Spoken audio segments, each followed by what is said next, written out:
अनर्पित चरिम चिरात करुणया अवतीर्ण कलौ समर्पयितुम उन्नत उज्ज्वल रसाम स्वभक्ति श्रियम हरि पुरट सुंदर दुति कदम्ब संदीपितः सदा हृदय कंदर स्फुरतु वसचि नंदन जद्दैतं ब्रह्मपनिषति तदवस्यतनुभाज अन्तान्तर्जमि पुरुष इति सोऽसांस विभव षडैश्चर्य पूर्ण जय भगवान स स्वयं न चैतन्यात् कृष्ण जगति परतत्त्वं परमिह राधा कृष्ण प्रणय विकृते हलादि शक्तिरस्मा देकात्मनावपि भुवि पुरा देह भेदम गतौ तौ चैतन्याख्यं प्रकटमधुना तद्दयं चैकमाप्तं राधा भावदुति सुबलितं नौमि कृष्ण स्वरूपम श्री राधया प्रणय महिमा कीदृशवानोई वा साध्यो जेनाद्भुत मधुरिमा कीदृशवा मदीय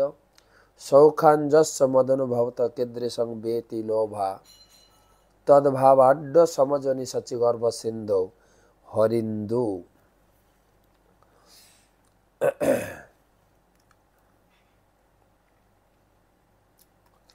जय श्री कृष्ण चैतन्य प्रभु नित्यानंद श्री अद्वैत गदाधर श्रीवासदि श्री गौर भक्तबिंद हरे कृष्णा कृष्ण कृष्ण हरे हरे हरे राम राम राम हरे। आज के এই শুভ দিনে বৃহস্পতিবার বা গুরুবার চৈতন্য সুধা মাধুরী আমরা সারা দিন ট্রাভেলিং করে বাহরাইন থেকে এখন ওমানে মাস্কাট ওমান এখানে কয়েকদিন থাকবো, তারপরে গীতা জয়ন্তীতে মায়াপুরে ফিরে যাব। সেখান থেকে আপনাদের সঙ্গে যুক্ত হয়েছি আজকের চৈতন্য সুধা মাধুরী ক্লাস 168তম। আলোচনা প্রসঙ্গ চলছে শ্রী চৈতন্য চরিতামৃত যে লিখলেন কৃষ্ণদাস কবিরাজ গোস্বামী, তার লেখার ইতিহাস। তিনি চৈতন্য চরিতামৃত লিখলেন কেন, কেই বা তাকে অনুপ্রেরণা দিলেন, এবং তিনি প্রকাশ করবেন তার চৈতন্য চরিতামৃত লেখার মনোভাব। আসুন আমরা এই অধ্যায়টা আজকে শেষ হবে, ছোট অধ্যায়। আমরা আলোচনা করছিলাম কিভাবে চৈতন্য মঙ্গল লিখলেন বা চৈতন্য ভাগবত লিখলেন শ্রীল বৃন্দাবন দাস ঠাকুর, এবং তার গ্রন্থের মাধুরিমা, তার গ্রন্থের প্রয়োজন এই জগতের প্রতি, তার কি অদ্ভুত চৈতন্য চরিত বর্ণন, যাহার শ্রবণে করে শুদ্ধ কৈল ত্রিভুবন। বৃন্দাবন দাস ঠাকুর তিনি যে চৈতন্য মহাপ্রভুর সম্বন্ধে চৈতন্য ভাগবত লিখেছেন, তার বহুল প্রশংসা করেছেন কবিরাজ গোস্বামী। মনুষ্য রচিতে নারে ওইছে গ্রন্থ ধন্য, বৃন্দাবন দাস মুখে বক্তা চৈতন্য। চৈতন্য মঙ্গল শুনে যদি পাষণ্ডী যবন, সেও মহাবৈষ্ণব হয় ততক্ষণ। ভাগবতে যত ভক্তি সিদ্ধান্তের সার, লিখিয়াছেন ইহা জানি করিয়া উদ্ধার। তো সেই চৈতন্য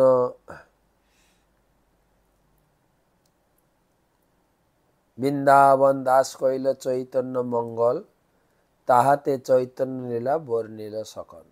তিনি চৈতন্য মহাপ্রভু সম্পর্কে বিস্তার লিখেছেন, কিন্তু সমস্যা হলো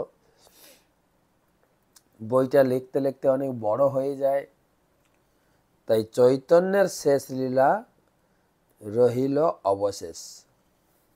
কেননা চৈতন্য ভাগবতটা অনেক বড় হয়ে গেল, তারপরে শেষের দিকে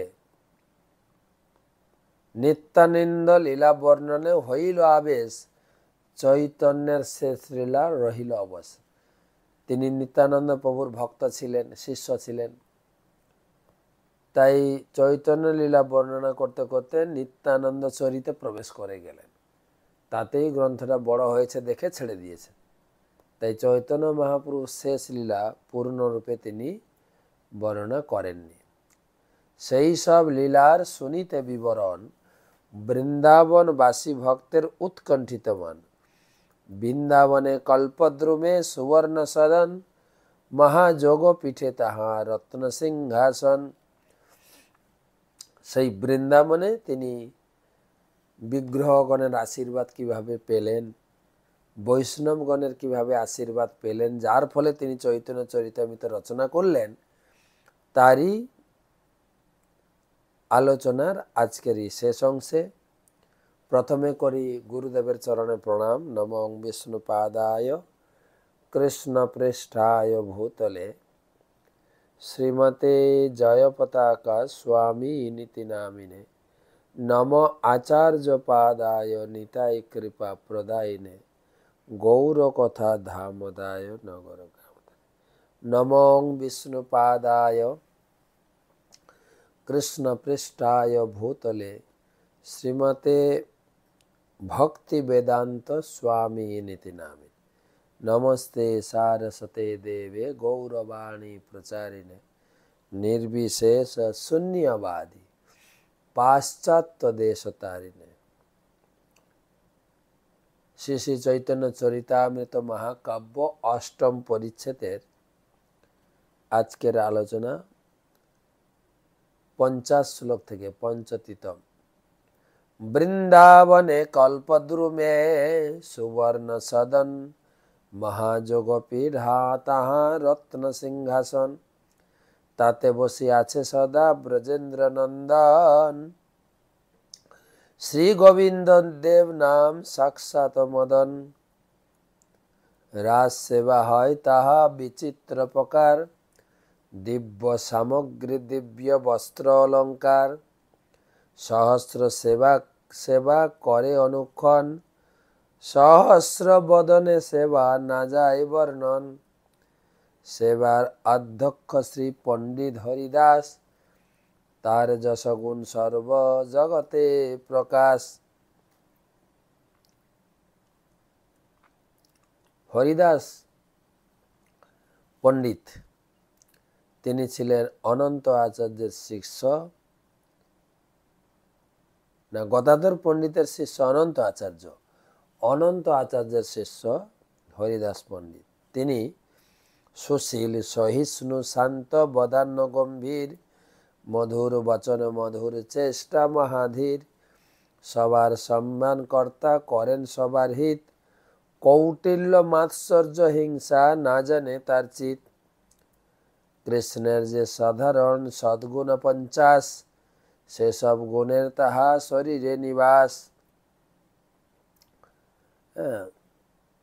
কৃষ্ণ ভক্তে কৃষ্ণের গুণ সকলই সঞ্চারে। কৃষ্ণ ভক্ত হলে, কৃষ্ণের ভক্তের সঙ্গ করলে, কৃষ্ণ নাম জপ করলে, কৃষ্ণের গ্রন্থ পাঠ করলে, কৃষ্ণ প্রসাদ পেলে ধীরে ধীরে কৃষ্ণের গুণগুলি শরীরে প্রকাশিত হয়। তো সাধারণ মানুষের কৃষ্ণের যে 64 গুণ আছে, তার ভিতরে 50টা গুণ মানুষের ভিতরে থাকে, তবে অংশ পরিমাণে। ব্রহ্মার পূর্ণ পরিমাণে থাকে তাদের অংশ, কিন্তু এখানে কবিরাজ গোস্বামী বলছেন সেই 50টা গুণে প্রকাশিত হয়েছিলেন। এই শ্লোক দিয়েছেন, যশাস্তি ভক্তি ভগবত্ত কিঞ্চনা, সর্বৈ গুণেস্তত্রে সমাসতে সুরা। হরাবভক্তস্য কুতো মহদ্গুণা, মনোরথে নাশতি ধাবতি বহি। যারা ভগবানের ভক্ত হয়, যশাস্তি ভক্তি ভগবত্ত অকিঞ্চনা, অকিঞ্চন অর্থাৎ কিঞ্চিত রূপেও ভগবানের প্রতি যার ভক্তি প্রকাশিত হয়, তাতে কৃষ্ণের সমস্ত দিব্য গুণাবলী ধীরে ধীরে প্রস্ফুটিত হয়। পণ্ডিত গোসাইয়ের শিষ্য অনন্ত আচার্য গদাধর পণ্ডিতের শেষ ছিলেন অনন্ত আচার্য। কৃষ্ণ প্রেমময় তনু উদার সর্বকার্য, তিনি সবসময় কৃষ্ণ প্রেমে মগ্ন থাকতেন এবং সব কাজে উদারভাবে করতেন। তাহার অনন্ত গুণ কে করু প্রকাশ, তার প্রিয় শিষ্য এই পণ্ডিত হরিদাস। সেই গদাধর পণ্ডিতের শিষ্য অনন্ত আচার্য, তার শিষ্য ছিলেন হরিদাস পণ্ডিত। শাস্ত্রে প্রভুপাদ লিখেছেন, শাস্ত্রে এই অনন্ত আচার্য যিনি ছিলেন কৃষ্ণলীলায় সুদেবী সখী, তারই শিষ্য ছিলেন এই পণ্ডিত হরিদাস। চৈতন্য নিত্যানন্দে তার পরম বিশ্বাস, চৈতন্য চরিতে তার পরম উদাস, বৈষ্ণবের গুণগ্রাহী না দেখে দোষ, কায় মনোবাক্যে করে বৈষ্ণবে সন্তোষ। তারই গুণাবলী বর্ণনা করেছেন। নিরন্তন শুনে তেহ চৈতন্য মঙ্গল, তাহার প্রসাদে শুনেন বৈষ্ণব সকল। কথায় সভা উজ্জ্বল করে যেন পূর্ণচন্দ্র, নিজ গুণামৃতে বাড়ায় বৈষ্ণব আনন্দ। তেহ অতি কৃপা করি আজ্ঞা কইলা মরে, গৌরাঙ্গের শেষ লীলা বর্ণিবার তরে। একজনের নাম বলেন, বিখ্যাত ব্যক্তি পণ্ডিত হরিদাস, তিনি বা হরিদাস পণ্ডিত, তিনি আমাকে পূর্ণরূপে আশীর্বাদ করেছিলেন এবং তিনি আমাকে আদেশ করেছিলেন যে তুমি চৈতন্য চরিতামৃত লেখো। আর তিনি নিজে ছিলেন বিখ্যাত একজন চৈতন্য চরিতামৃতে বা চৈতন্য মঙ্গলের পাঠক এবং শ্রোতা, প্রতিদিন পাঠ করতেন এবং তার আসরে বহু লোক এসে শুনতেন। চৈতন্য মহাপ্রভু নিত্যানন্দ প্রভৃতি তার অগাধ বিশ্বাস, তার কৃপা আমি লাভ করলাম। তিনি আমাকে নিজে আদেশ করলেন যে চৈতন্য চরিতামৃত লেখো। তার আদেশ গ্রহণ করলাম। তেহ অতি কৃপা করি আজ্ঞা কইলা মোরে, গৌরাঙ্গের শেষ লীলা বর্ণিবার তরে। তিনি কৃপা করে আমাকে আদেশ করেছিলেন চৈতন্য মহাপ্রভু শেষ লীলা লেখার জন্য। আর কে? কাশেশ্বর গোসাইয়ের শিষ্য গোবিন্দ গোসাই, গোবিন্দের প্রিয় সেবক তার সমনাই। গোবিন্দ মন্দিরে আরেকজন ছিলেন গোবিন্দ গোসাই, যে কাশীশ্বর পণ্ডিতের শিষ্য ছিল। তিনিও আমাকে কৃপা করেছেন। যাদব আচার্য গোসাই শ্রীরূপের সঙ্গে, চৈতন্য চরিতে তেহ অতি বড় রঙ্গী। আরেকজন ব্যক্তি ছিলেন যাদব আচার্য, চৈতন্য মহাপ্রভুর সঙ্গী ছিলেন। তিনিও মহাপ্রভুর লীলা শ্রবণে অত্যন্ত উৎকণ্ঠিত ছিলেন। পণ্ডিত গোসাইয়ের শিষ্য ভূগর্ভ গোসাই, গৌর কথা বিনা আর মুখে অন্ন নাই। পণ্ডিত গোসাইয়ের শিষ্য ভূগর্ভ গোস্বামীরও আমি কৃপা লাভ করেছি। তার শিষ্য গোবিন্দ পূজক চৈতন্য দাস, মুকুন্দানন্দ চক্রবর্তী প্রেমী কৃষ্ণ দাস, আচার্য গোসাইয়ের শিষ্য চক্রবর্তী শিবানন্দ, নিরবধি তার চিত্তে চৈতন্য নিত্যানন্দ। আর যত বৃন্দাবনে বৈশে ভক্তগণ, শেষ লীলা শুনিতে সবার হইল মন। বৃন্দাবনে যারা যারা যত ভক্ত অবস্থান করছেন, সকলের ইচ্ছাই ছিল চৈতন্য চরিতামৃত, চৈতন্য মহাপ্রভু শেষ অংশ শুনব। সেই সমস্ত ভক্তের আজ্ঞা, মরে আজ্ঞা করিলা সবে করুণা করিয়া, তা সবার বলে লিখি নির্লজ্জ হইয়া।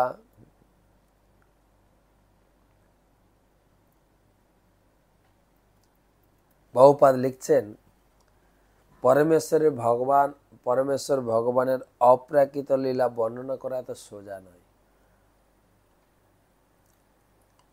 আচার্যবর্গের আশীর্বাদ উত্তরসূরি বৈষ্ণবদের শক্তিতে আবিষ্ট না হলে এই ভগবানের অপ্রাকৃত লীলা গ্রন্থ রচনা করা সহজ কাজ নয়।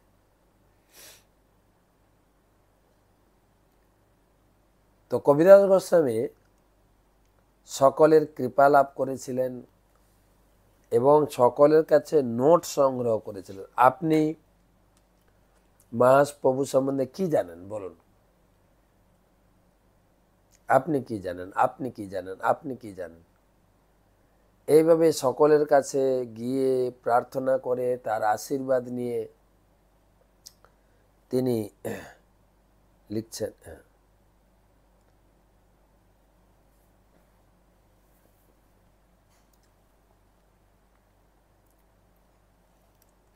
ভগবান লিখছেন, ভগবান কৃষ্ণের বাণী বহনকারী গুরু পরম্পরা যথার্থই প্রামাণিক। ভগবানের শক্তিতে আবিষ্ট হয়ে চিন্ময় সাহিত্য রচনা করা এক মহা গৌরবের বিষয়। ভগবানের শক্তিতে আবিষ্ট না হলে বই লিখবেন কি করে? লোকে কিছু লেখে, যেরকম বঙ্কিমচন্দ্র কৃষ্ণ লিখেছেন, তার মাথায় যতটুকু ঢুকেছে, কিন্তু বৈষ্ণবের আশীর্বাদ না হলে, বা মাইকেল মধুসূদন দত্ত মেঘনাথ বধ কাব্যে তিনি লিখলেন, রামকে দোষারোপ করলেন, রাম কেন মেঘনাথকে বধ করলেন?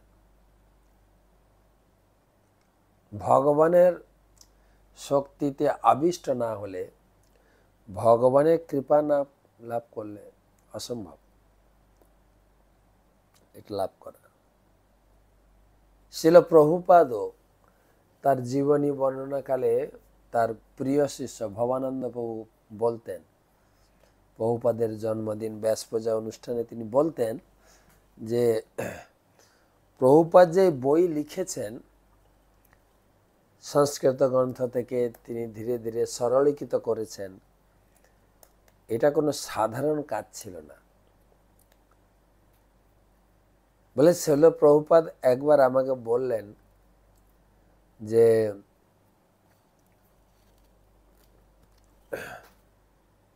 তিনি বলছিলেন যে আমি গোরখ বৃন্দাবনে ছিলাম, কৃষ্ণ আমাকে এসে বলছে তুমি যাও জগতে গিয়ে প্রচার করো।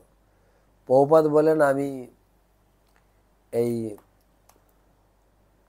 সাধারণ লোক গেরুয়া কাপড় পরে যেভাবে ধর্মকে প্রতারণা করছে, আমি সেই রকম কোনো ভেলকিবাজি প্রতারক হতে চাই না। তখন কৃষ্ণ বলছেন তুমি গিয়ে আমার গ্রন্থ সমূহকে সরলীকৃত করে লোকের কাছে প্রকাশ করবে, সেটাই হবে তোমার প্রচার। প্রভুপাদ বলছেন আমি কৃষ্ণের দ্বারা আদেশ প্রাপ্ত, এবং তার গুরু মহারাজ তো প্রায় বলতেন if you ever get some money print books. তো আমার গ্রন্থ ছাপানোর কিছু ইচ্ছা ছিল, আমি কিছুটা করেছি, তুমি যদি কখনো সুযোগ পাও গ্রন্থ ছাপিও। প্রভুপাদ গুরুদেবের আদেশ প্রাপ্ত হয়েছিলেন, ভগবানের আদেশ প্রাপ্ত হয়েছিলেন। বৃন্দাবন যখন 2 বছর তিনি বানপ্রস্থ জীবনের পরে ভজন করতেন, সেই রূপ গোস্বামী সনাতন গোস্বামীর সমাধি মন্দিরের সামনে রাধা দামোদর মন্দিরে একটা ঘরে সনাতন গোস্বামী রূপ গোস্বামী তাকে স্বপ্নাদেশ দিয়েছেন তুমি গ্রন্থ লিখো, গ্রন্থ লিখে বিদেশি ভাষায় প্রচার করো। এই একটা অপূর্ব ব্যাপার, কিন্তু যে কেউ লিখতে পারে তাই না, সেই জন্য তার গ্রন্থের এতটা সমাদর। আমাদের এই ডিসেম্বর মাস আসছে, গ্রন্থ প্রচারে আমরা ঝাঁপিয়ে পড়ব। মায়াপুর থেকে সমস্ত সংকীর্তন ভক্তরা, মায়াপুরে অনেক প্রিচিং আছে, নামট্ট, গীতা কোর্স, ভক্তি বৃক্ষ, স্কুল পিচিং, সংকীর্তন প্রচার মানে শুধু গ্রন্থ বিতরণ করা, তাদের এটা দায়িত্ব। তো এই ম্যারাথনে বেরোবে, ম্যারাথন শুরু হয়ে গেছে 15 তারিখ থেকে। কিন্তু আমাদের মায়াপুর থেকে প্রস্তুতি নিয়ে বেরোচ্ছেন ভক্তরা।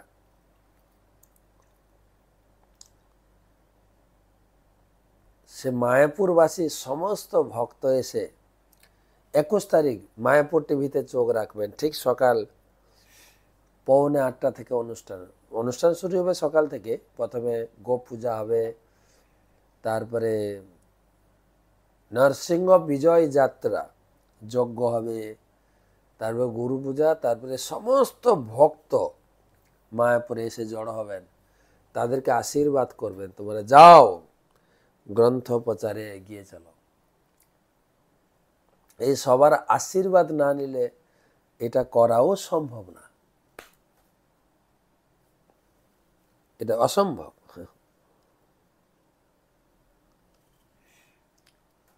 তো দেখবেন, তাই গ্রন্থ লেখা, গ্রন্থ প্রচার করা এই একটা অপ্রাকৃত শক্তির প্রয়োজন, তা না হলে অসম্ভব, করা যায় না।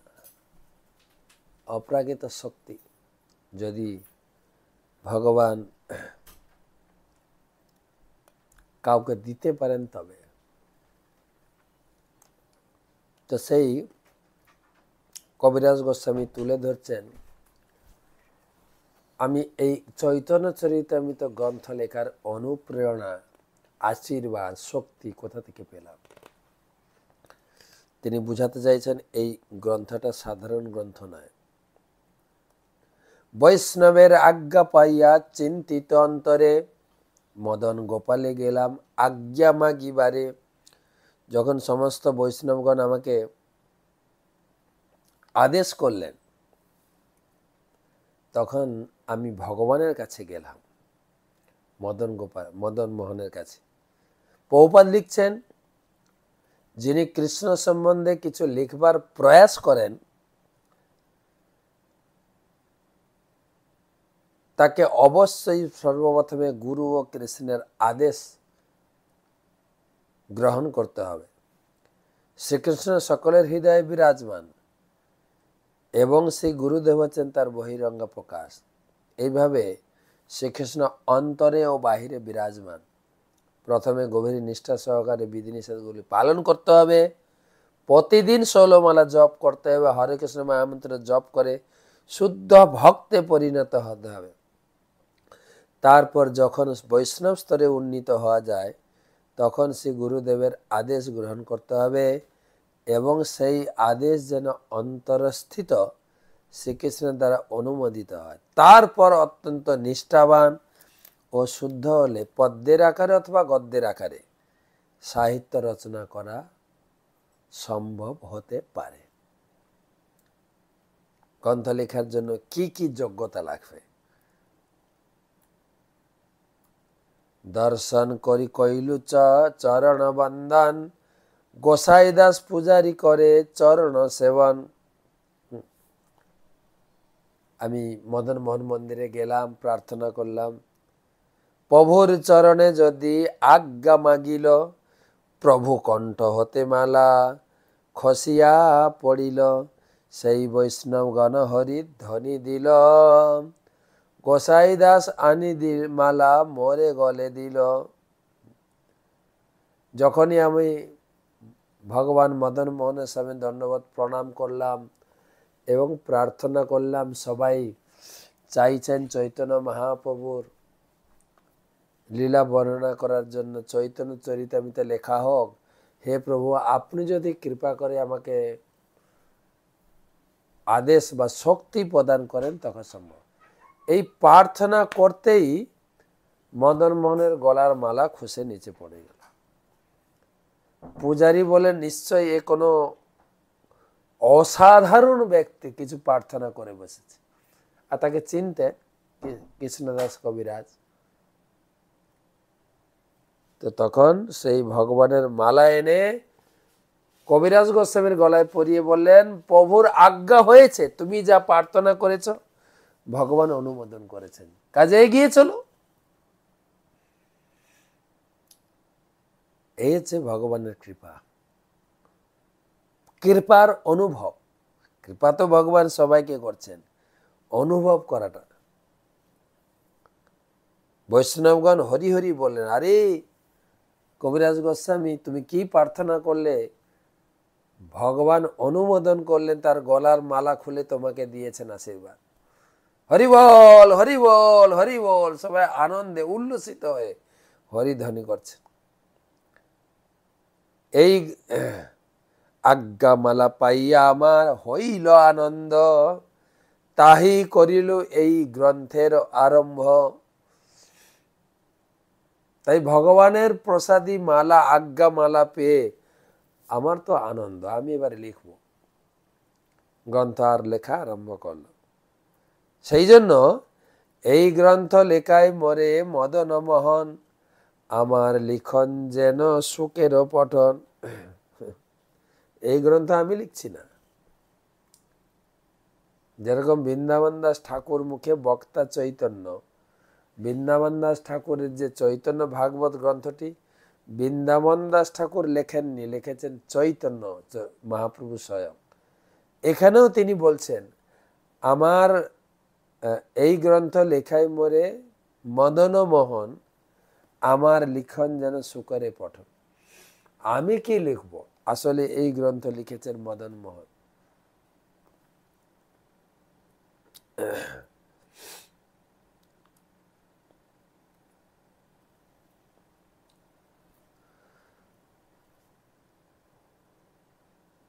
কেউ যদি সদ্গুরু শরণাগত ও ঐকান্তিক গুরুর আদেশ পালন করে, তাহলে তৎক্ষণাৎ সকলের হৃদয়ে বিরাজমান ভগবান তাকে নির্দেশ দেন কিভাবে তার সেবা করতে হবে। ভগবান নিজে এই নির্দেশ দেন এবং তার ফলে ভক্তের জীবন পূর্ণ হয়ে ওঠে। শুদ্ধ ভক্তি যাই করেন না কেন তা ভগবানের নির্দেশ অনুসারে। এভাবেই চৈতন্য চরিতামৃতের গ্রন্থকার দ্বারা প্রতিপন্ন হয়েছে যে তিনি যা লিখেছেন তা মদন মোহনই তাকে দিয়ে লিখিয়েছেন। চৈতন্য চরিতামৃত গ্রন্থটা মদন মোহন লিখিয়েছেন, আর চৈতন্য ভাগবত লিখেছেন চৈতন্য মহাপ্রভু স্বয়ং। সেই লিখি মদন গোপাল যে লিখায়, কাষ্ঠের পুতুলি যেন কোহকে নাচায়। তাই আমি যা লিখেছি বা লিখছি এসব মদন মোহন নিজেই লিখছেন। আমি কাঠপুতলির মতো তিনি যা লিখিয়েছেন আমি সেটাই লিখেছি। ভগবানের উপরে তার অঢেল বিশ্বাস এবং ভগবানকে স্মরণ করে তিনি লিখতেন, সবই শুদ্ধভাবে তা লেখনি। তিনি বলছেন, কুলাদি দেবতা মোর মদন মোহন, তার সেবক রঘুনাথ রূপ সনাতন। তা আমার বংশের কুল দেবতা, আমার আরাধ্য দেবতা হচ্ছেন মদন মোহন। এই মদন মোহনের সেবা যারা করছেন, রূপ সনাতন রঘুনাথ, বৃন্দাবন দাসের পাদ পদ্ম করি ধ্যান, তার আজ্ঞা লইয়া লিখি যাহাতে কল্যাণ। আরেকজন হচ্ছেন সে বৃন্দাবন দাস ঠাকুর, যিনি চৈতন্য ভাগবত লিখেছেন। তারও আমি চরণে প্রার্থনা করছি, কেননা তিনি যা লিখেছেন তার উপরে বাটপাড়ি করার আমার ক্ষমতা নেই।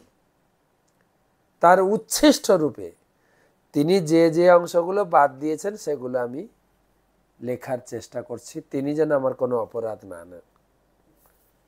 হ্যাঁ, তিনি আরো আরে আমি তো চৈতন্য ভাগবত লিখেছি, তুই আবার নতুন করে লিখতে যাচ্ছ না। সমস্ত বৈষ্ণবরা শুনতে চাইছেন, ভগবানের আজ্ঞা হয়েছে, আপনি আজ্ঞা দেন।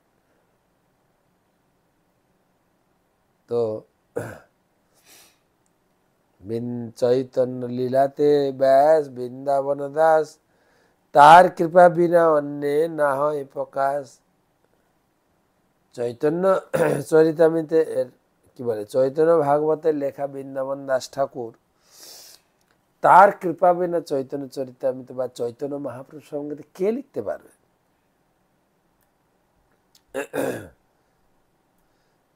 মূর্খ নিজ ক্ষুদ্র মই বিষয় লালস, বৈষ্ণব আজ্ঞা বলে করি এতে সাহস।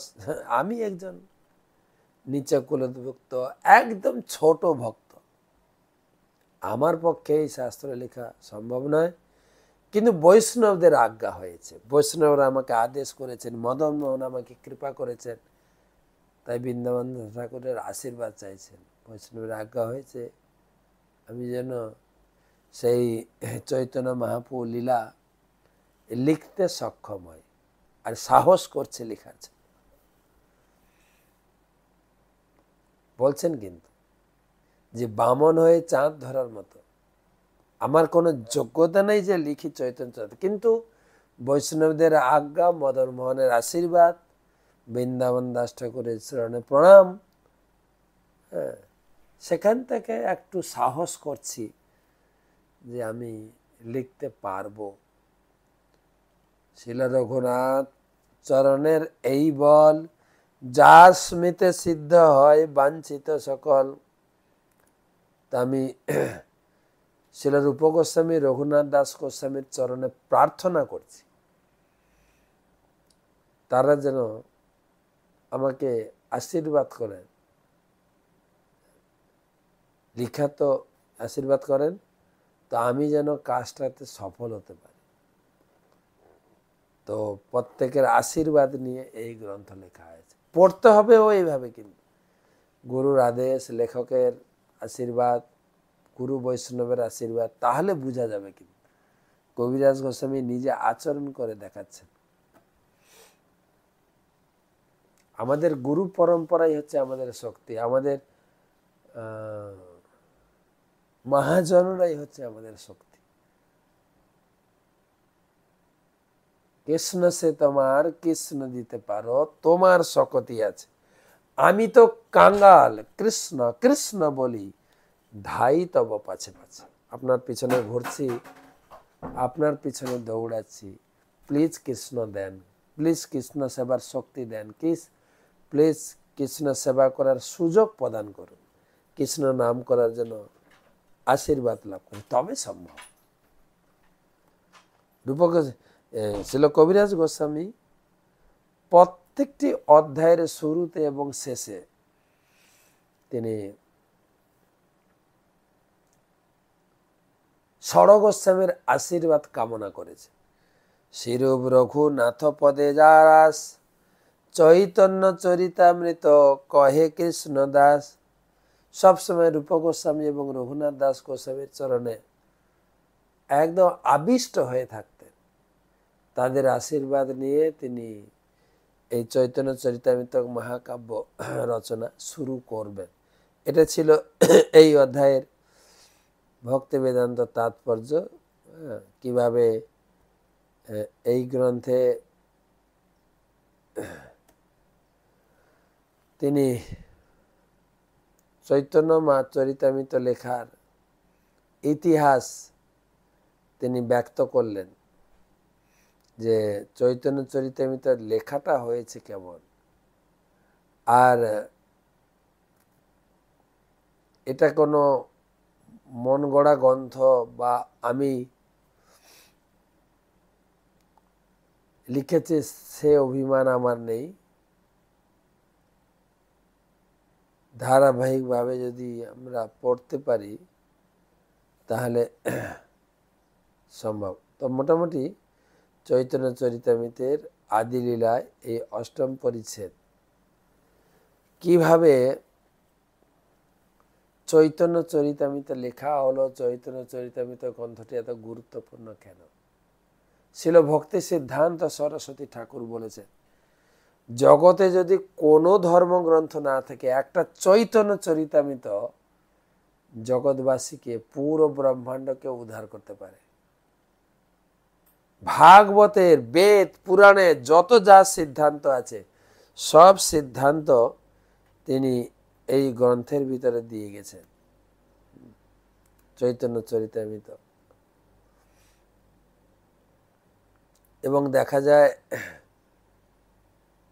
কবিরাজ গোস্বামী মাঝে মাঝে তিনি লিখেছেন,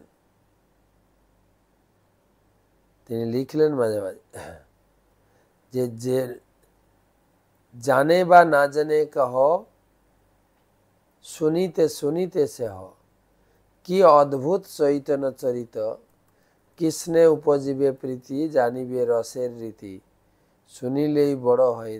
चैतन्य चरितामृत अमृतेर सार, तार शत शत धार, 10 दिके बहे जा हইতে, से चैतन्य लीला হয় सरोवर अक्षय, मन अंश चराও তাহার। প্রতিদিন তুমি চৈতন্য মহাপ্রভু লীলা সম্বন্ধিত চৈতন্য চরিতামৃত পড়ো। চৈতন্য লীলা অমৃতপুর, কৃষ্ণ লীলা সুকর্পূর, দুহে মিলিয়ে হয় সুমাধুর্য।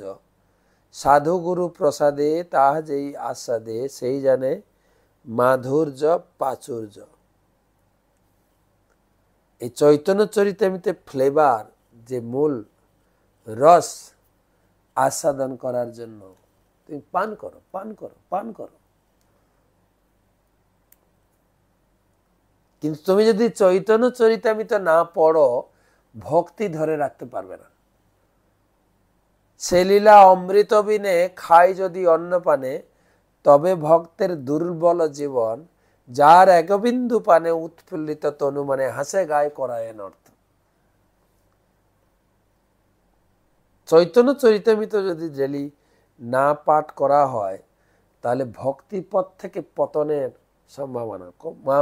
প্রভুপাদ লিখছেন, কৃষ্ণ ভাবনামৃত আন্দোলনে যুক্ত প্রতিটি ভক্তের অবশ্য কর্তব্য চৈতন্য চরিতামৃত, শ্রীমদ্ ভগবত গীতা, ভাগবত গ্রন্থ ইত্যাদি পাঠ করা। তা না হলে কিছুদিন পরেই কেবল তারা আহার নিদ্রায় মগ্ন হয়ে অধপতিত হবে। তারপরে তারা নিত্য আনন্দময় ভগবত ভক্তি লাভ করার সৌভাগ্য থেকে বঞ্চিত হয়। কড়াকড়ি কথা বলে দিয়েছে, বঞ্চিত হয়ে যাবে। তো সুতরাং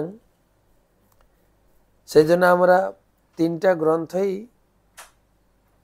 পড়ছি।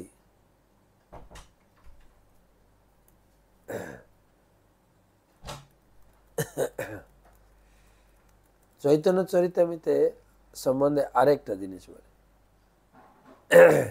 কৃষ্ণ তত্ত্ব, ভক্তি তত্ত্ব, প্রেম তত্ত্ব সার, ভাব তত্ত্ব, রসতত্ত্ব, লীলা তত্ত্ব আর। 6টা জিনিস আছে চৈতন্য চরিতামৃতে, কবিরাজ গোস্বামী দিয়েছেন। কৃষ্ণ তত্ত্ব, কৃষ্ণ যে ভগবান, সেই ভগবান চৈতন্য রূপে এসছেন, কৃষ্ণ তত্ত্ব।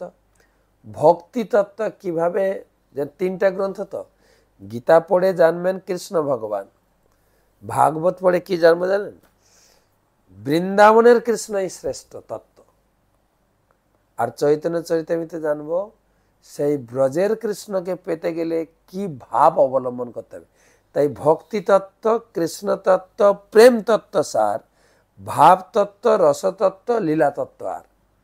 এই 6টা তত্ত্ব কবিরাজ গোস্বামী চৈতন্য চরিতামৃতে ভরে দিয়েছেন, ভরে দিয়েছেন। তাই দেখা যায় গৌড়ীয় মঠে যত সন্ন্যাসী মহারাজ রয়েছেন, তারা কেবল চৈতন্য চরিতামৃতকে আশ্রয় করে থাকেন।